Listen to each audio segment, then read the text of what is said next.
নিয়ে বেঁচে থাকার চেষ্টা করছেন এবং এখান থেকে কিল পিক করার চেষ্টা, মাত্র 3টি এলিমিনেশন এসছে। লিভাই এদিকে নকআউট হয়ে যাবেন, স্কাইফোরের কিলটা প্রয়োজন, কিল এখান থেকে স্টিল হলে বিপদ ঘটতে পারে, অনেক কিলস তাদের প্রয়োজন, সেই জন্য কিন্তু অ্যাগ্রেসিভনেস দেখাচ্ছেন সিনিস্টার। সামনে গিয়ে গ্রেনেড করলেন, তার এলিমিনেশন চলে এসছে।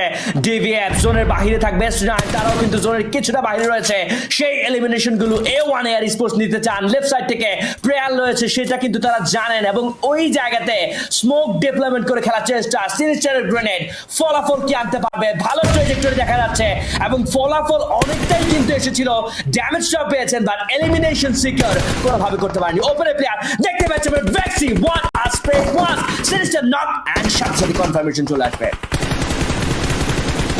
অবশ্যই সাথে সাথে কিন্তু কনফার্মেশন এই মুহূর্তে কিন্তু চলে আসছে। 4টা এলিমিনেশন এখন পর্যন্ত কিন্তু রয়েছে A1 এরো স্পোর্টস এর কাছে, but right now as they have lost Sinister, বাকি 3জন প্লেয়ারের উপরে অটোমেটিক্যালি কিন্তু একটা অ্যাডেড প্রেসার এই মুহূর্তে কিন্তু ক্রিয়েট হয়ে রয়েছে। সো লেটস সি সেখান থেকে সেই প্রেসারটা তারা কতটুকু আসলে উইথস্ট্যান্ড করতে পারে। সার্কেলটা কিন্তু এখন পর্যন্ত কন্ট্রোলে নেই। ভিউয়ার্স দেখতে পাচ্ছেন এই মুহূর্তে 2টা দলের প্লেয়ার এই মুহূর্তে কিন্তু আছে, বিকজ অলরেডি পিছনে রোবোকপ তাকে এলিমিনেট কিন্তু করে ফেলা হয়েছিল। Right now rowdy is going for another one, that means এই মুহূর্তে চিকেন ডিনারটা কিন্তু তাদের কাছে আসতেই পারে। ওল্ড বয় তিনি আছেন সোলো, ওল্ড বয়কে এখানে কিন্তু যদি স্পট করে ফেলা যায় একবার, তাহলে কিন্তু পুরো চিকেন ডিনারটা চলে আসার কথা।